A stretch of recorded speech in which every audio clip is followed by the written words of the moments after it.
Good evening, everyone. Live from our studio here in North Minneapolis. It's another wonderful day in the hood. The weather, this is Bright Lights, your weekly podcast every Wednesday at 7 p.m., where we shine a bright light on achievers and accomplishers in the world of business, ideas, and families. And it's according to how I feel and what I think, because I am the host and I can decide these things. We might throw in another topic or two. Today's guest, I'm excited about, is Miss Karin Housley. Uh, Miss Housley, first of all, many of you probably know her husband as the Hall of Fame, NHL Hall of Famer, Phil Housley, played hockey here locally. I think it's probably factual to say he was a legend, went on to coach in the NHL. But the great thing about this, and they just an achieving couple, uh, Karen, Karin has blazed her own trail of success and achievements in TV production, in politics, and she has done such wonderful work for the aging population here in Minnesota that we'll get into shortly here. Now, hope everybody had a great 4th of July. I had a great one. I haven't had a bad day in my life, but this was especially great. My wife, my 2 sons, my oldest son, Darian, flew in from Los Angeles. My younger son was here with my grandson, Aiden Prince, and yeah, any day with Aiden is a great day. So we had a good time. I had spent some time on grilling duties, lobster tail, shrimp, corn on the cob. It was just had a wonderful time fellowshipping with the family. Uh, yeah, my thoughts, and I'll get to our guest here shortly on the 4th of July, because, sometimes we get so caught up in the celebratory and the food and everything that we forget what the occasion is about. But I didn't, and I thought about the 4th of July, and strangely enough, I thought about my name, and I tied it to the 4th of July. And if any of you ever watch those geologist shows or those oceanographer shows, but the geologist shows specifically, where they're looking at the different layers of the rocks, and each layer has reflect a time in history. And I was thinking about that about my name, and then I'll make this rather quick. My last name, Johnson, is taken from the name of my great grandfather, who was sold into slavery in the city of Port Gibson, Mississippi, to a family called Johnson. And those of you who know a little bit about the Civil War know that there was a battle at Port Gibson. And strangely enough, my hometown, which is 40 miles away, did not have any battles. I think I read somewhere where there was only one Civil War casualty in the whole city of Natchez, Mississippi. And Natchez has some other history that we'll talk about later. But so my middle name Johnson is from my great grandfather's slave owners. My last name Johnson. My middle name Lee. I learned in my interest of the Civil War, and it took me I only figured that out after I watched the documentary on the Civil War, the 9-volume documentary by Ken Burns. Long story short, every American should watch that, by the way, because you cannot understand this country, you cannot understand the South, I don't think, until you understand the Civil War. Long story short, there, the way Robert E. Lee is portrayed in that documentary, you come away understanding his appeal to the people in the South, and you come away understanding, and that's when I made the connection. The name Lee, especially as a middle name, is very common down South, and I finally made that connection. The light just went off in my head. That's why there's so many people with Lee in their name down South. So the middle name is Lee, and then the good part about it, my first name. I was named Larry for 3 days, by the way. And it just so happened that I was born the year the civil rights movement began. And my mom, after she had named me Lacey, my black mom, had this white nurse who was attending her. and she had a boyfriend named Lacey who was killed in the Korean War.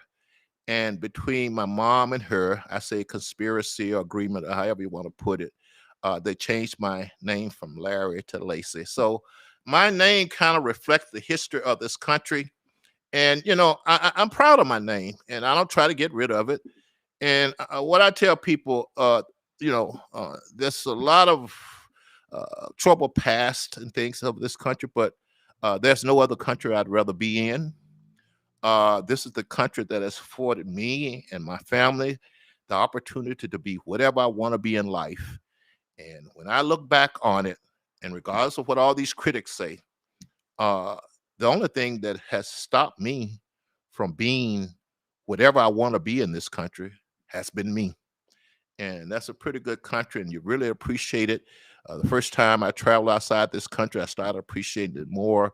First time was in Nassau in the Bahamas. Then I went to Europe and England and stuff, and you start really appreciating this country for the great country it is. So that's my 4th of July story. But here's the thing. Oh, happy birthday, America. And I want to say happy birthday to my niece, Candace, who's also born on the 4th of July. However, without further ado, let's bring on enough of what I got to say. Let's bring on our guest tonight, Miss Karin Housley. Good evening, Karin. Welcome to Bright Lights. Well, thanks so much for having me, Lacey Lee Johnson. It's an honor, and it's nice to know your history. Yeah, good. Yeah, I tell that story every once in a while, especially the part about being named Larry for 3 days. That's funny. Yeah, it is. By the way, Karin, do you have a middle name? Well, I do. It was Karin Marie. That's what my mom and dad named me. My mom was full-blooded Norwegian. My dad was full-blooded Serbian. So Marie was his side, and my mom's Norwegian side. She did the Karin. But when I got married, I changed my middle name Marie to my maiden name Locke. So I'm Karin Locke Housley. Okay. And Uh-huh. my son is Wilson Locke Housley, and our 3rd grandson, his first name is Locke. So I like that. That's our family name. That's my middle name now. Although the oldest daughter's pregnant again, she's having a girl, and I think her middle name is going to be Marie. So the Marie will still live on somehow, and hopefully the name will stay longer than 3 days. Okay, yeah, that's a good one. Okay, so Karin, we talked a little bit about your family, but tell me a little bit about where you're from, your background, a little bit about your family growing up, and some of your childhood influences that could have predicted you being exactly where you are today. Oh, wow. I don't know if anything could have predicted this. I know my parents would have never predicted it. I was born and raised in South St. Paul, Minnesota. Both my parents were public school teachers. And my mom and dad, Pete and Jeanette, had 3 girls. I was the middle girl. And we all went to Augsburg College because my mom's father was a professor of theology at Augsburg. He was also a Lutheran minister in Minneapolis. And so we all went to Augsburg, but I started dating my high school sweetheart, Phil, my senior year of high school. We dated in 7th grade for a little bit and then went our separate ways after the canteen dance. And we each dated other people and ended up back together our senior year. And he was supposed to go to the University of Minnesota. I did go to Augsburg. And then he ended up getting drafted by the Buffalo Sabres. And he moved out to Buffalo, New York, and I was stuck in Minneapolis. And this was, before email, before cell phones. We were writing letters to each other. That I keep telling the kids, you're so, like, you can do long distance these days because you can do podcasts like this face to face, but not really. But back then it was just writing letters. And so after a year at Augsburg, I transferred to the State University of New York at Buffalo and got my degree out there so I could continue to date him because this letter thing was not for me. Well, a couple of things. The other thing was when I was moved here and talking, we had to do long distance phone calls, and that costs a lot of money. And so the wonderful thing about cell phones, it doesn't matter anymore. Did you and Phil go to the high school prom together? Yes, we did. We actually went to homecoming. He was up for homecoming king, and I was up for homecoming queen. And I was dating Matt, the soccer player at the time. My dad was the high school basketball coach at our high school, so Mhm. so we had one rule in our house, and it was you're only allowed to date basketball players. But I never did that. I never did Mm. that because my dad knew too much about them. So I was dating the soccer player at the time, and Phil and I got paired up to walk down the aisle together for the coronation. Mhm. Neither of us won, by the way. And not that I'm bitter, but we were walking down. He said, "Hey, do you want to go to a movie tonight?" And I was like, "Or tomorrow night?" And I said, I can't. I'm kind of dating Matt." Next day, he asked me again. Next day, he asked me again. So I finally went to Matt and said, "Hey, do you think it's okay if I just go to a movie with Phil House? It'll just be one day. Just one day. I just want to, I promise I'll be back." I never went back. So we were at the homecoming together, and then we went to our senior prom together, and the rest is history. We ended up getting married in 1985. We have four kids. Each one of them were born in a different city, state, or country across the US and Canada. Our oldest one is 34, and our youngest one is 23, and we've got three grandsons and one granddaughter on the way in December. Wow, that sounds great. Now you mentioned South St. Paul. If I recall correctly, that used to be like the stockyards here in Minnesota, and it was like a blue collar kind of neighborhood. I'm assuming that today there are no longer stockyards there. Am I correct? I should know this, but I don't. They still have some meat packing plants down Okay. there. That's why we were called the South St. Paul Packers, because of all the meat packing Ah, plants. We uh-huh. were down on Concord Avenue, which you see if you go 494. You'll see that if you're from South St. Paul, you call it Concord, but if you're not, people say Concord. That's Hmm. how we know if you're not from South St. Paul. It's Concord. Um, and so, yeah, growing up, the meat packing plants, we were the number one slaughterhouse in the world. And where I lived, very near there, um, we would always go over the Stinky Bridge. That's now the Wakota Bridge, but back then, the old bridge, we called it the Stinky Bridge because it really, really stunk. And nobody ever told me it was dead animals. I just thought it was like the Mississippi River or something, but no, Oh, there uh-huh, were the yeah. stockyards there, and they're trying to develop it now. And I think in this last legislative budget, they got some grants for some Somali developments down there. So Okay. um, it's up and coming now that it's turning around. Doesn't Okay. smell as much. That's nice to know. Yeah, Now, yeah. you mentioned moving to Buffalo. I think you got a BA in communication studies, and I think you used that BA to find your first job in television. Why don't you tell us a little bit about your work in the television industry? I did. So when I moved to Buffalo, this was kind of my parents were not real happy with me because, I was supposed to graduate from Augsburg, and I just took off at 18 years old and moved to Buffalo, New York. I had to it took me 6 years to finish college because I had to pay for every single credit on my own as I went. So I had two waitressing jobs while I was going to school. So it took me a little bit longer. Um, but I don't care. I finished and I Mm-hmm. did. I got a job at the NBC affiliate, WGRZ, in Buffalo, New York. And I worked as an assistant producer for 2 years there. And then I moved over to the ABC affiliate to be the weekend producer of their 6 and 11 p.m. news, which is late. Their news is at 6 and 11. So you get home at like 12:31 in the morning after you wrap everything up, and then you still have to wind down. But it worked because that was the same as Phil's schedule. His games would be at 7:30 at night. He'd get home around midnight. And so that's when you crack open the beer, is at midnight, just so you could wind down at that time of night. But yeah, so I worked there. I absolutely loved the work. But after our kids, the first one was born and I was working full time, it was a toll. And then Phil got traded to Winnipeg, and I couldn't work in Winnipeg. So that's when I surrendered to motherhood, and that's when I wrote a book. I went, what do I do now? So yeah, I really, really, and after getting a degree in communications and working in television news, I absolutely love the industry. So when we ended up back here in Minnesota, that's when I started the radio show, the Karin Housley Show, because I love what you're doing, Lacey. I wish I could set aside one night a week to do a podcast of something. I haven't gotten my head wrapped around it, but I think it's amazing what you're doing because it's just so fun. It's just so fun to talk to people. Yes, Everybody has yes. such interesting stories and finding out who they are, where they're from, what they're doing, what their goals are. So interesting. So I absolutely love what you're doing.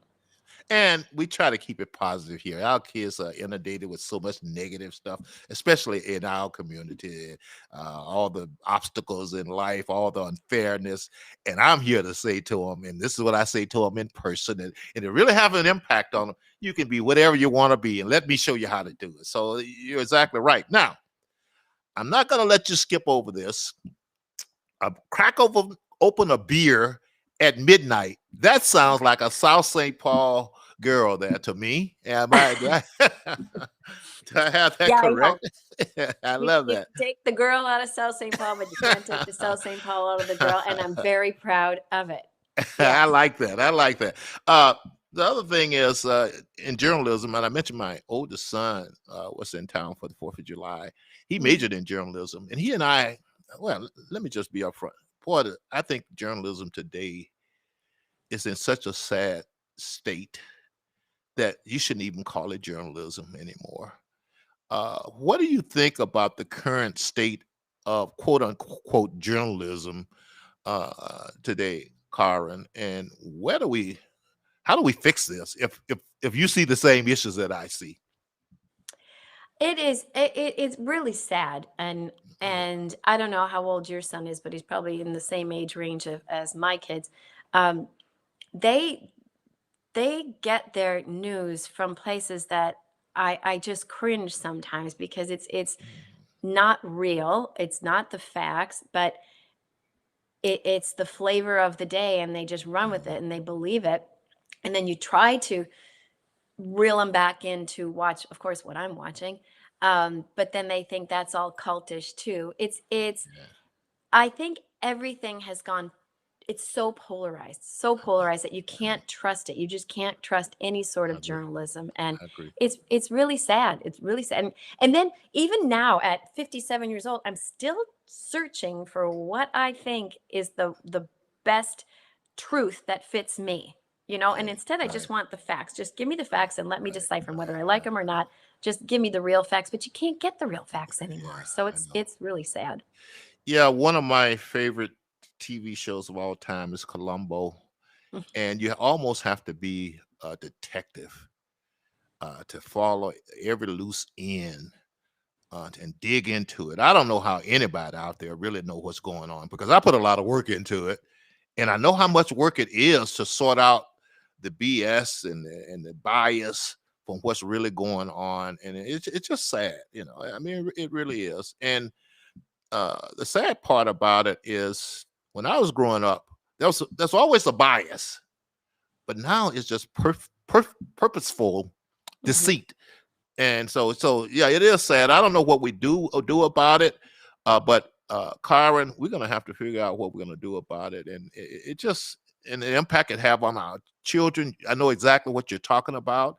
It's like they've been indoctrinated to all these things, and it's kind of scary how effective the public school system and media and pop culture can be I in think indoctrinating people. absolutely. And I think now that our older two daughters have kids, Hmm. um, it's starting to sink in. And I've always preached, just ask questions. I don't care what you believe, but please always challenge any information you're getting and ask questions and then let it settle into your head. So now when it comes to um, whether it's vaccinations or this whole pandemic or where they're going to send the kids to school, and of course I knew where they should go to school, which isn't where they're going to go to school.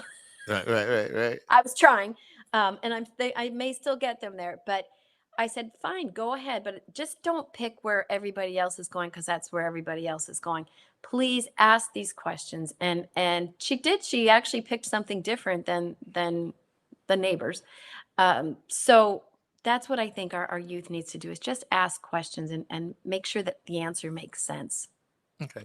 So your transition from TV work to being a housewife and mom, because you didn't want to go to Winnipeg. I shouldn't say it like that, but you didn't I go to went to Winnipeg. Winnipeg. You went to because you did go to Winnipeg. Okay, good, good. That makes sense. Let me clarify that. But somewhere down the line, you say, "Hey, I'm going to enter politics," and explain what went into that decision, Karin. Well, that one, the seed was planted a long time ago. After our fourth baby was born, um, we had a financial advisor that because Phil had played quite a few years, and so I called him up. I couldn't sleep at night because I didn't know if we'd have enough money to send all four kids to college. So I called him up one day and I said, "Hey Ernie, do we have enough money? Are we gonna be able to send these kids to school?" And he said, "Oh, car, that's what he called me. Mhm. Car, you just make sure you put a good meal on the table for Phil and make sure you keep changing those babies' diapers." And I went, "You can't believe you just said that to me." So I was very upset, which is why I dove into reading every Peter Lynch book, books on Warren Buffett, every which way of investing. Started an investment club. Ended up writing a book on teaching women how to invest in the stock market with just $50 a month. It was bought by Random House. I was on a 10-city book tour, and I absolutely loved everything about educating everybody because as women we can juggle so much, but that one piece, that financial part of our world, we sometimes just like to have our husbands do that. So it was Mhm. fun to educate people on how they could do it themselves. So now when I call Ernie, I know exactly what I'm asking him. So when I was writing that book, I said the only other thing I don't really feel comfortable with is politics. I don't understand um, the real what being a Republican is or a Democrat or how it all works. And of course, I'd moved around so many times, 13 times before we got back here to Minnesota. Um, but I thought that's something the only way I'm going to learn about is if I actually do it. And I owned a real estate business. I still do here in Stillwater area. And I was about ready to leave the state in 2010. I was so frustrated over our taxes and the structure here and how I felt like our state and our government was trying to put small businesses out of business that I was about ready to pack up and move to Florida where there was no state income tax. And my neighbor came to me, who was a big activist in the Republican Party, and said, "Why don't you run for state Senate?" And I went, "I don't even know who my state senator is, but Mhm. okay, that sounds kind of cool." Not knowing the district I was living in was very, very lean Democrat. But I ran, learned a ton, almost beat the incumbent, lost by 600 votes, and then ran again in 2012 and won. So that was it. I was completely green. And it was good to be green. I wished I could have known the whole campaign process, but that was it. I mean, I ended up at the Capitol. I didn't even know where the bathrooms. That was the first time I'd ever been to the Capitol, because South St. Paul, we didn't do tours of the Capitol. Uh-huh. Um, was as I was the elected senator. So it was an interesting journey, and I've loved every minute of it. Just fighting for our conservative beliefs and values, trying to protect our pocketbook, and really serving everybody in my district and the state, whether they're independent or Democrat or non-political. Just really trying to help as many people as I can. Okay. So based on what uh, I have read, I understand after the first loss, there was some redistricting that kind of helped a little bit. And where I'm going with that is, where are we now in Minnesota on redistricting? Redistricting. Where are we at in that process? And do Well, you have any concerns about it, or you're pretty happy about the way it's gonna turn out? I have absolutely no idea how it's going to turn out. So every 10 years after they do the census, Mhm. and my area has grown. I'm as far east. I represent Stillwater and Forest Lake and the surrounding St. Croix Valley, as far east as you can get in Minnesota, right before you get to Hudson, Wisconsin. So we Mhm. can't go any further east. So mine is either going to have to um, go west into Woodbury or cut short. We don't know which way the lines are going to be drawn. But Mhm. every 10 years, they redraw the lines. And the Republicans will draw their lines. The Democrats will draw their lines, and they aren't going to be the same because, of course, everybody's going to gerrymander it the way it's going to work best for their candidates. Mm-hmm. And then it'll go to the courts. And in 2012, this is the same way it happened then. And we didn't find out until the beginning of April Mm-hmm. where the districts were going to be. And so when in 2010, after they were redistricted, now 2012, I was in a district with Ray Vanderveer, Republican, and Ted Lilly, a Republican. And then there was me. All three of us got lumped into one district. So who knows? I could be paired up with Carla Bingham south of me in Afton. I could be paired up with Senator Susan Kent or Senator Mark Horan, or I don't know. And then, of Okay. course, my district is split. The north half is very Republican and my south half is very Democrat. I have a Democrat housemate on the south and a Republican one on the north. So depending which way that goes is still to be determined. Okay. And for those in our audience who want to understand this whole redistricting thing, the census is called for in our U.S. Constitution. You have to do it. And the goal of it is to help determine how we're going to apportion our representatives in Congress. And some state loses representatives, some state gain, and you have to redraw the district to make sure there's even type of population distribution within these states. That's the best, quickest way I can explain it right now. But hey, everyone out there, every once in a while, like I do with the Bible, I also do with the Constitution, pick it up and read a section. Just pick up a section of the Constitution and read it. You'll be amazed at what you find.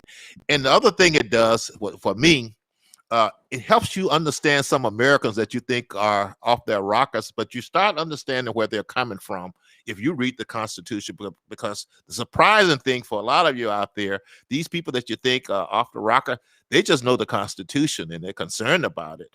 And so I'll leave it that right, leave that there right now. So I also understand that you became the chair of a newly founded aging committee in the Senate, and that you've been doing some advocacies and passing some legislation specifically designed to protect and support and enhance the lives of our elderly citizen.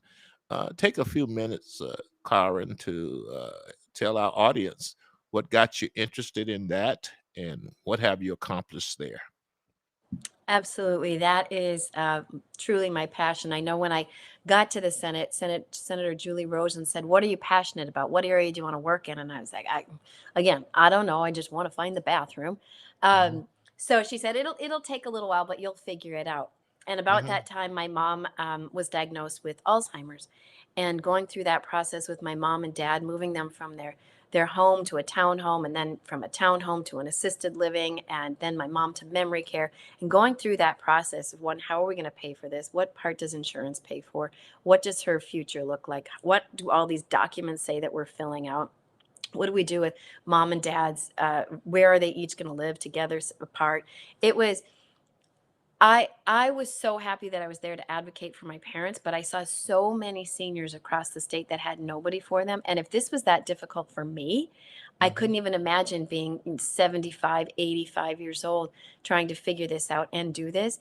And then I realized there was nothing in the state Senate that was a committee that was just fighting and being the voice for our seniors in Minnesota. So um, I rallied and begged Senator Gazelka that we could have an aging and long-term care committee so we could fight for seniors on issues that were important to them. And that's what we've been doing ever since 2016. And I've really, really enjoyed it. We've got great things done, from financial exploitation of vulnerable adults, those kind of bills. Anybody that takes advantage of any of my old people, I'm going to make sure that you're going to go to jail and you're going to have to be held accountable for whatever you did, because that's just, nothing makes me madder. Mm-hmm. And then we went as far as a big bill to making sure that we keep seniors safe in their assisted living or their nursing homes, to make sure that they're not physically or verbally abused there. We've got the assisted living licensure law. We were the last state in the country to license our assisted living homes. So now we've got this big umbrella. So if you're in assisted living, there actually is some laws that you have to follow to make sure that you're in line and making sure that our seniors are safe, and they have some recourse if some things are bad are happening. We got cameras. We weren't. That was because I wanted to put a camera in my mom's room because I knew there was somebody that was stealing my dad's pain pills out of their assisted living room. I knew it, Mhm. and I put a camera up, and I got in a little bit of trouble. But I also caught the person who was stealing the pain pills.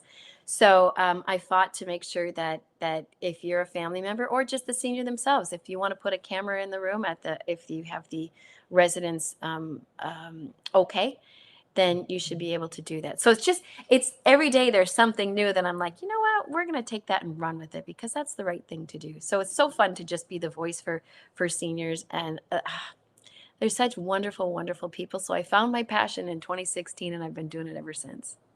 Yeah, I have a belief that you judge the health of a society by the way they treat their elderly, their women, and their children. And that's the way I look at it. Don't brag to me about how much money you got and how big are your if you're not treating your elderly, your women, and your children the way they should be treated and protecting and supporting them.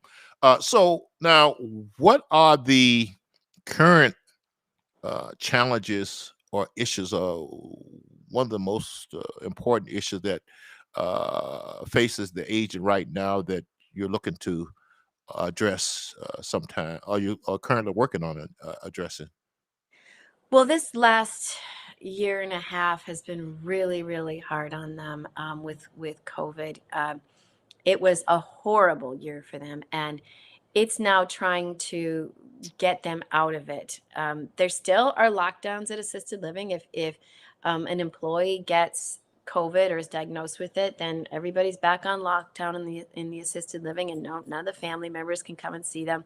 So it's trying to navigate through that, how we can get them back to normal, get their lives back to normal. They now they've lived through it, Hmm. which had to be the scariest time of their life ever, knowing that the most vulnerable were those that were over the age of 60. So now that they've lived through it, just getting their lives back to normal is, I still get letters and calls and emails about when can I go see my parent? Why does every assisted living have different rules per their assisted living home? So just really trying to get them back to normal is where we're at right now. Well, we went through a similar experience with our dad.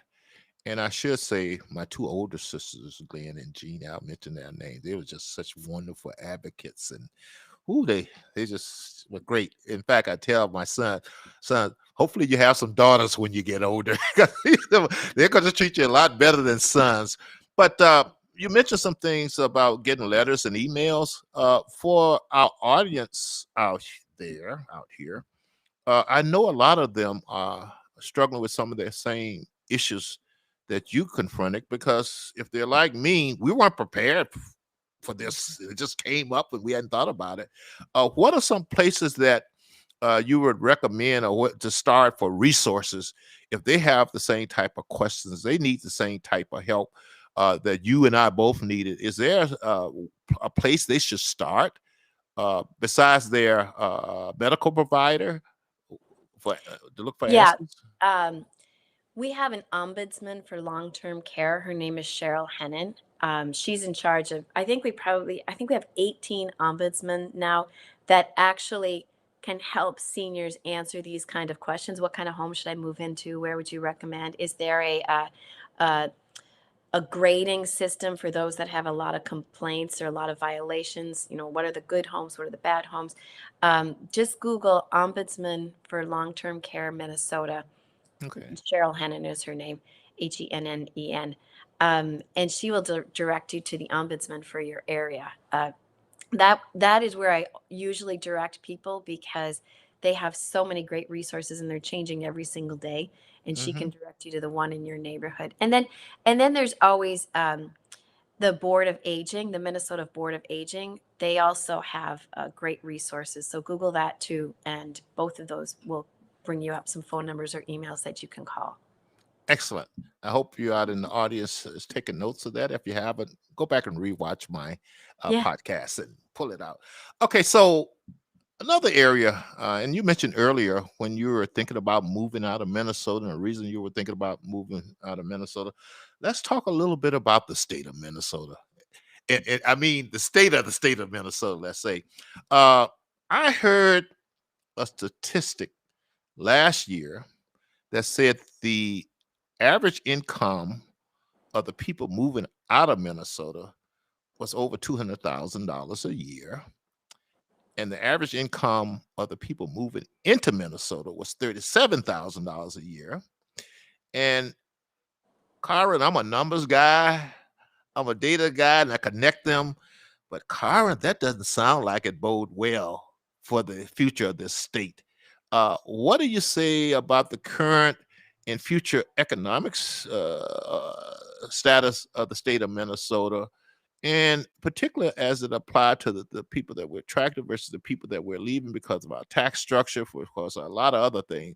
Uh, Give us your opinion about where we are in that particular area. It's really sad because it's true. They are moving out. I ran for the U.S. Senate in 2018. That was the same year you ran too, wasn't it, Lacey? Yes, yes. Yeah. Um, and I remember calling donors, and they are just like, "We're out of here. We can't take Minnesota anymore." And I kept thinking of all of the good people, and they were making more than $200,000 a year, I'm guessing. Um, but they were so philanthropic in the state of Minnesota and in their community. And now they've just taken all of that money and brought it someplace else. And that's what I think. And I've seen it now just in my Stillwater community, that these people that used to be here that were giving to our theaters and to our downtown communities, they're gone.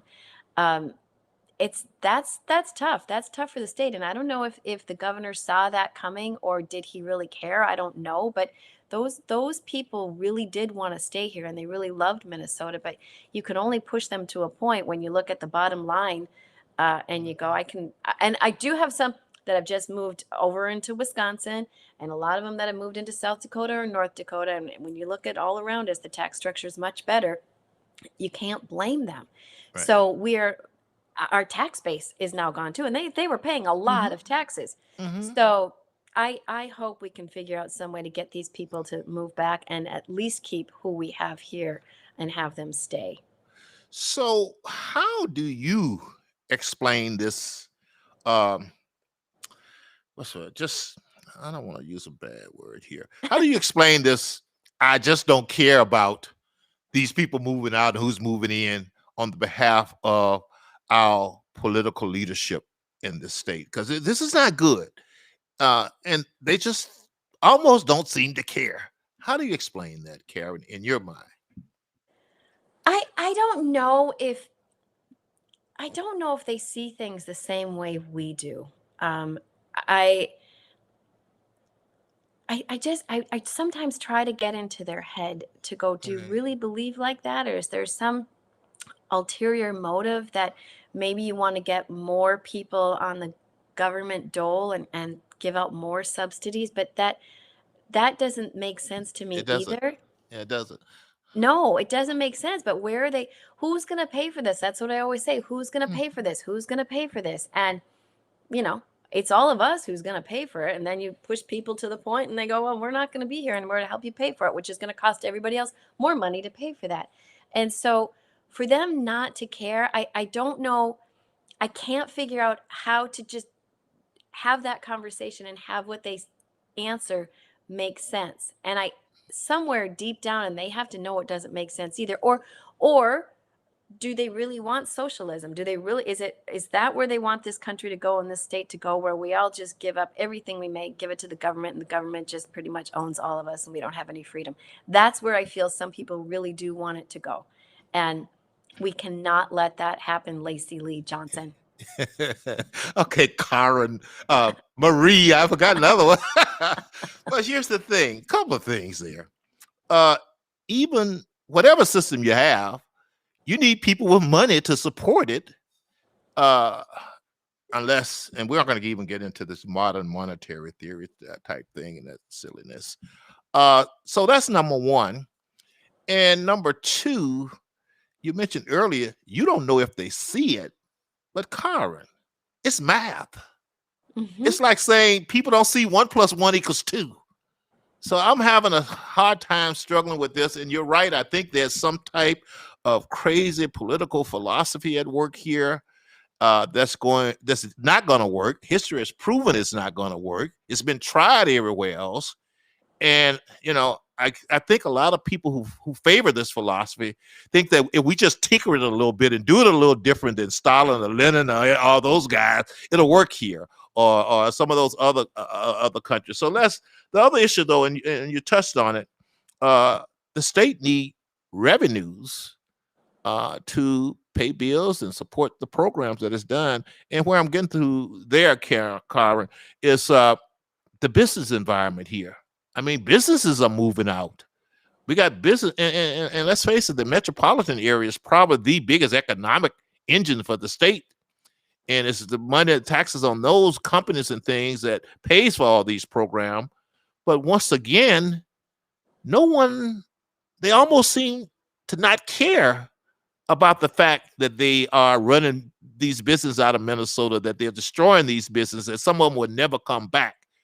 Are we at another situation where they don't see the obvious, or there might be some other political motives? And I guess finally, what do we do about the situation? And I'm talking to a lot of these businesses, and if you've ever been in business, you know what it takes to get there and the sacrifice and everything. And we're seeing businesses lose their whole livelihood. Where do we go from here with what we've done to a lot of our businesses here in the Twin Cities? And you're hearing the same thing I'm hearing. There's going to be more businesses that are leaving the state of Minnesota because the tax climate is not friendly. And it's almost like we punish businesses for being successful. You have Medtronic starting out of the garage in Minneapolis, growing it to a huge company. All of the Fortune 500 companies that grew here and wanted to stay here, and they're now just leaving left and right. And not only they are leaving, but they're taking a ton of employees with them. So then you remember when it happened in 2008, the job market crashed, the housing market crashed. And I feel that's going to be coming if we don't change it here in Minnesota. We have to, I think when I'm talking to my friends on the other side of the aisle, when I can't understand how they think and we just are completely different on this, I think they think big businesses are evil and they talk about them like they're evil. And you go, I mean, Target employs how many thousands of people that are the breadwinners of their family that are putting food on the table, and you want Target to leave because they're bad? They're not bad. They're amazing. And so we really have to incentivize businesses to stay here, and whichever and mind you, we don't have the greatest climate in the world. So, I mean, for somebody to choose Minnesota over Florida, there should be something a little bit better than picking Florida or North Dakota or Nevada or Tennessee. So we have to make our business climate better, and not for the big businesses or the evil CEOs, but for the trickle down effect, so you can have families having a career and putting food on their table. That's what it is. But you never hear them say about how many people these big businesses actually employ.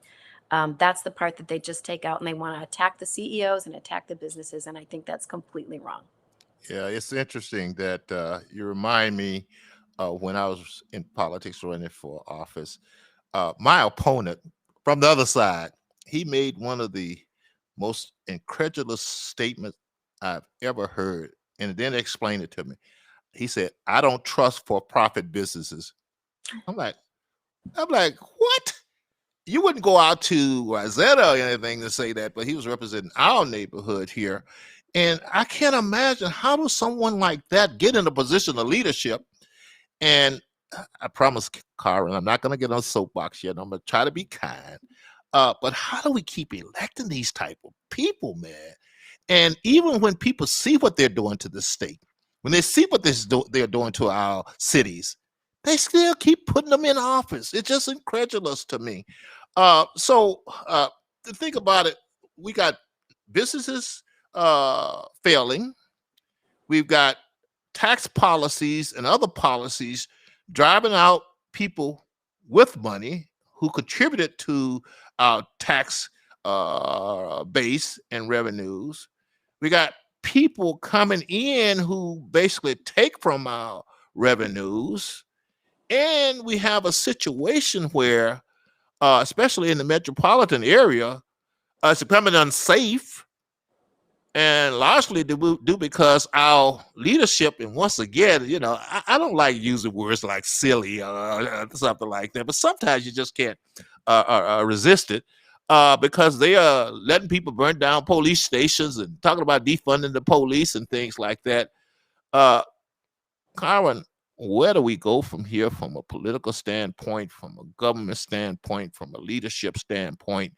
I think some of it is educating the citizenry. I think another part of it is just getting people to focus on these issues rather than voting with their hearts and looking at, I've been voting this way for the past 20 years. But in your opinion, how do we fix this? And what's the probabilities of us fixing this? Well, I think the only place to go is up, because Minnesota does not look that attractive right now for all of the reasons that you mentioned.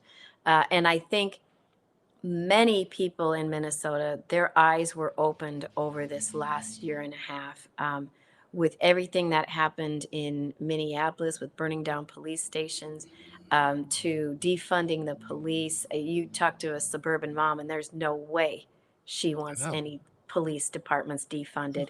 Um, and I think people have finally woken up, and they went and looking at the leadership. This is not the direction that the people that I'm talking to. And I remember my district is 50-50. Um, it is about 75%. This is not the way we want things to go. So I am hoping in this next election, people really will ask questions and really dig deep and ask the questions like, what is best for Minnesota? What is best for my kids when it comes to school, when it comes to safety, when it comes to my pocketbook, if I want to start a business? What is really best for Minnesota? And looking back at the last couple of years, what we've been doing has not been working. So I think people of Minnesota have woken up, and I guess we'll see in 2022. Okay, so I know you and the legislature and the governor and everyone involved in the process has worked long and hard to finally give us a budget. Where we are, where are we on the budget? I know you completed your work last week, I think it was. Tell us what, on a high level, what were the results of all your hard work and labor. I think at one time they were predicting budget deficit, but I heard maybe they was predicting actually a budget surplus. Was Are we predicting a deficit or a surplus? Surplus, number one, and tell us about. Give us some highlights on this new budget that you went down in the dungeon and worked with these people on and came out with this great thing for the people of Minnesota. This great, very expensive thing is what it was. Um, Okay. for those that are watching or listening, every other year is a budget year. So this was the budget year. Next year will be a bonding year where we'll go out and bond for roads and bridges, things, big projects. That's supposed to be the focus. This year's budget, next year bonding. So we were predicted to have a $1.8 billion surplus this year. So everybody was coming to us for money, money, money, money, money. Then COVID hit, and we were projected to have a $2 billion deficit. So so if you think of your own pocketbook, it's hard to figure out what to do going forward, because all of a sudden you had a $2 billion surplus and then a $2 billion deficit.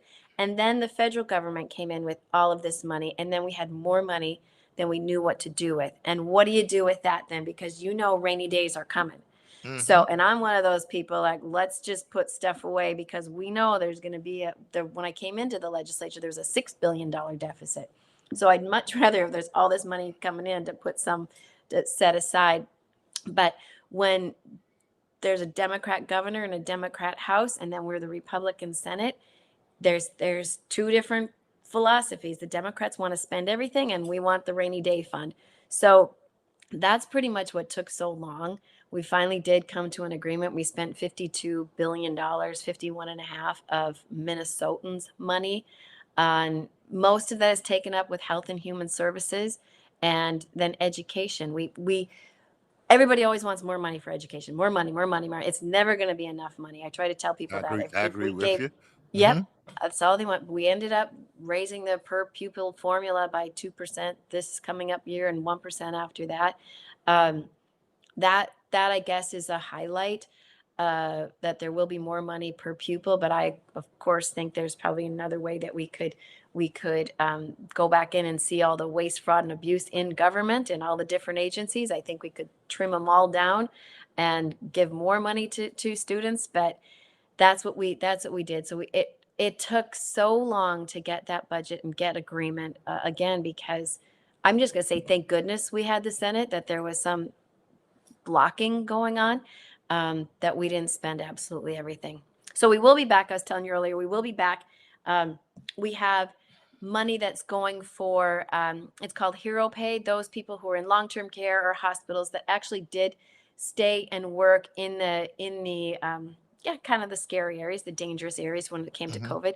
So there's $250 million that the federal government has sent to Minnesota, and we can allocate where that is supposed to go. So I think we're doing that between now and September.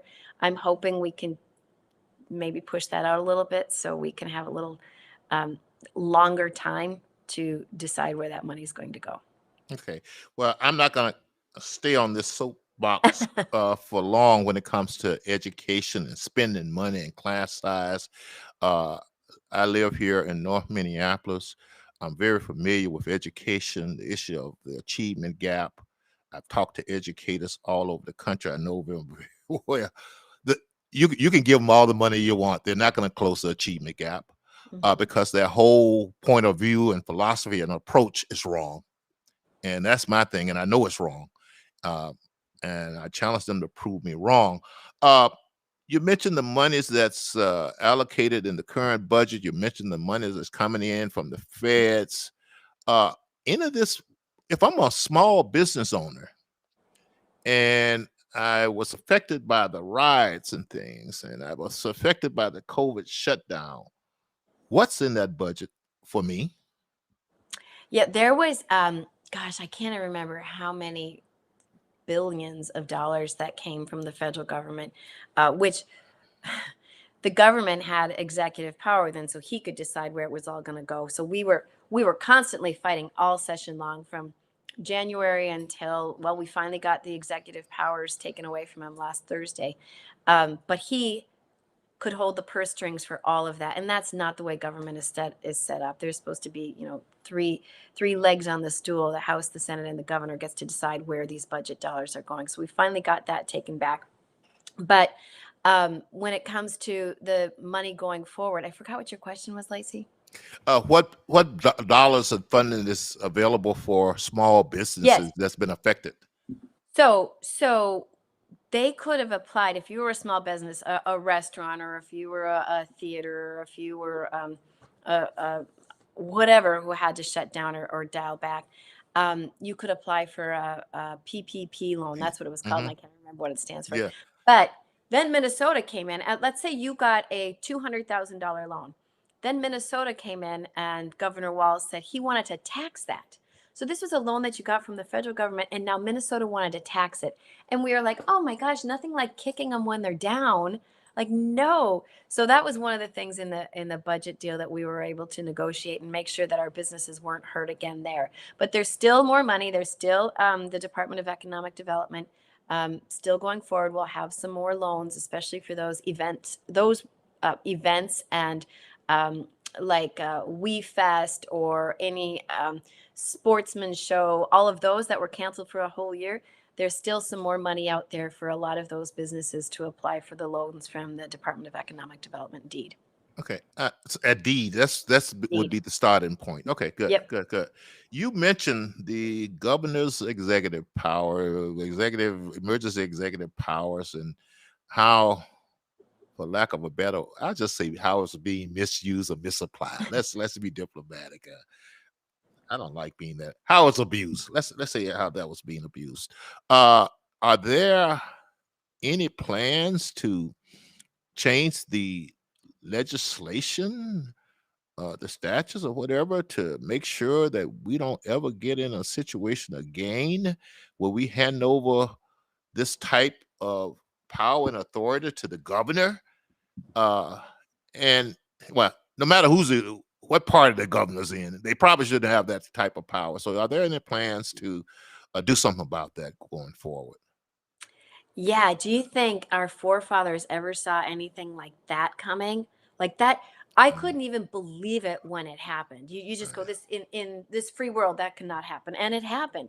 So yeah, we have there's a couple of different bills out there right now, and who knows where they're going to go when there's a Democrat House and Senate, or Democrat House and Governor. These are Republican bills that say you have to get the approval of both the House and the Senate in order to get executive powers. Right now, it was you had to have the House and Senate disapprove of it, which right, didn't happen. So he just got to keep them. So there are bills out there that I'm hoping we can get passed, and that should work for the Democrats too. Because what if it were flipped and it was a right, Republican governor? right, So right, right.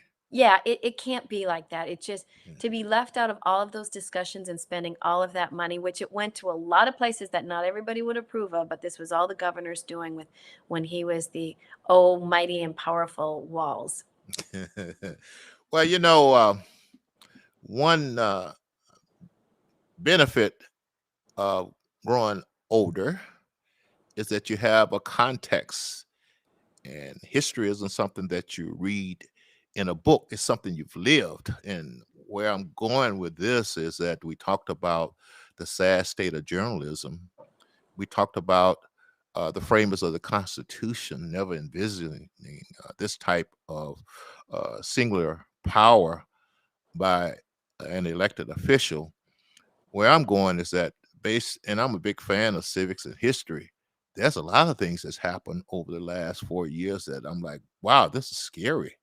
And the whole framers of the Constitution was designed to prevent a lot of this stuff. But between the technology and media, and I heard I read somewhere where they said one of the flaws of the Constitution is that when the framers was writing it, they didn't quite understand how our brains work. They didn't quite understand how propaganda work and the power of the media. They didn't envision the technology. Are you concerned about where we are at right now and the trends? And well, let me put it this way: as much as I am, Karin, are you? And once again, what do we do about it? Because that's ultimately the question. It's absolutely the scariest thing out there when you're running your own campaign, and you've got your Facebook ads out there, and then Facebook censors you because you're a Republican. They don't say that's why. They find something offensive just because you are a Republican.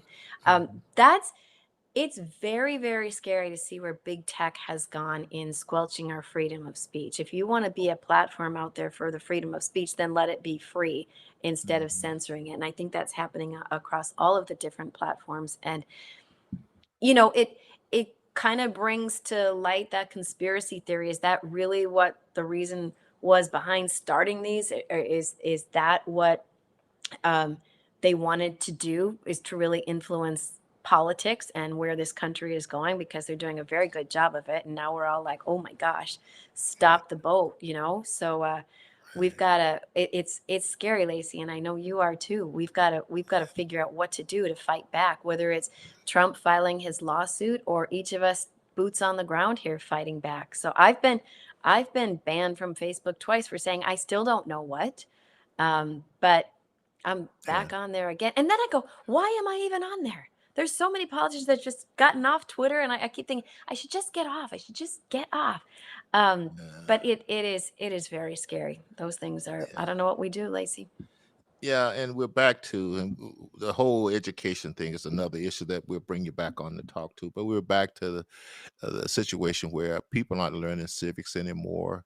And when I was taught civics, the whole idea was to let all the ideas, freedom of speech, to let them all go out there and don't be censoring anything, and let the people decide and let them fight ideas, fight it out in public.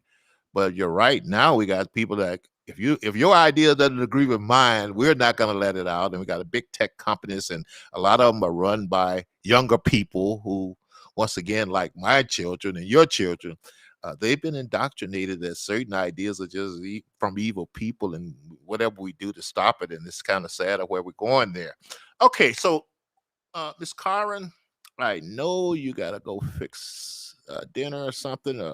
Yeah. There's a hockey game on, Lacey. It is Oh, the yes, Stanley Cup right. Finals, Tampa Yes, and right. Montreal. Got the Yeah, whole family up there. I can hear them yeah, screaming. that I'm like, is what's right. going on? Do I dare ask who are you rooting for in the Stanley Cup Finals? Well, it's not looking good for It's not Montreal, looking right? good for Montreal. Yeah, No. yeah, yeah. Okay. Um, I'm always cheering for who's ever down 3 games. Like I want a good 7-game series, Yeah, and then yeah, whoever wins after that. I hate when anybody wins 4 games, but there's a sweep. That's just no fun. So that yeah. Montreal came back and won 1 game is good. I would like it to go to 7 games, and then I don't really care because then I got 7 nights of watching hockey.